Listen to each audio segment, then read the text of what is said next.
25,000 people lost their jobs. Not in a recession, not in a financial crisis, in the middle of the biggest technology boom in human history. And the company responsible? Intel, the same company that built the foundation of the modern world.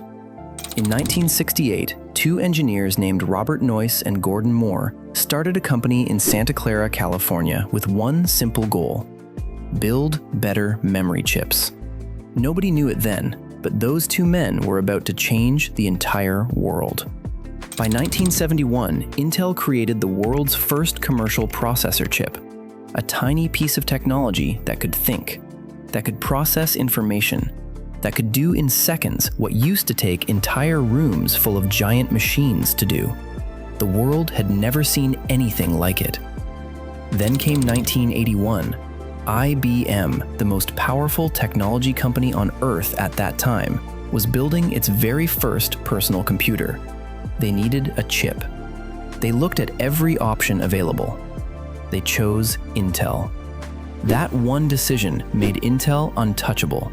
Within a decade, every major computer maker on the planet was using Intel chips. Dell, HP Compaq, Toshiba, all of them.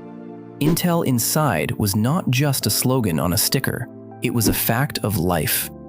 By the year 2000, Intel was worth $500 billion. Their chips were running 90% of all computers in the world. Nobody, and I mean nobody, could imagine a world where Intel would fall. But fall they did.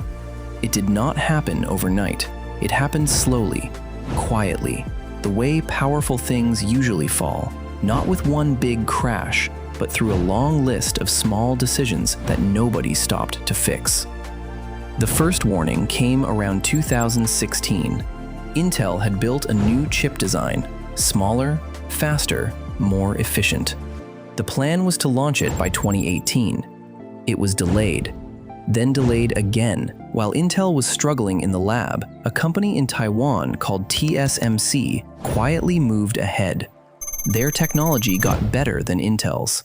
For the first time in 40 years, Intel was no longer the best chipmaker in the world.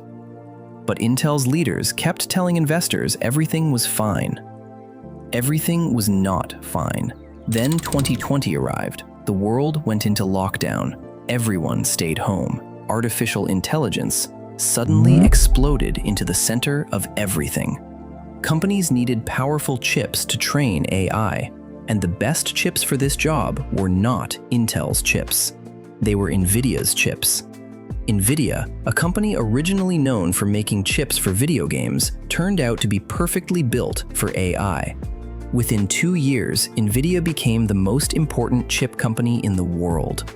Their revenue went from $27 billion in 2022 to over $130 billion in 2024.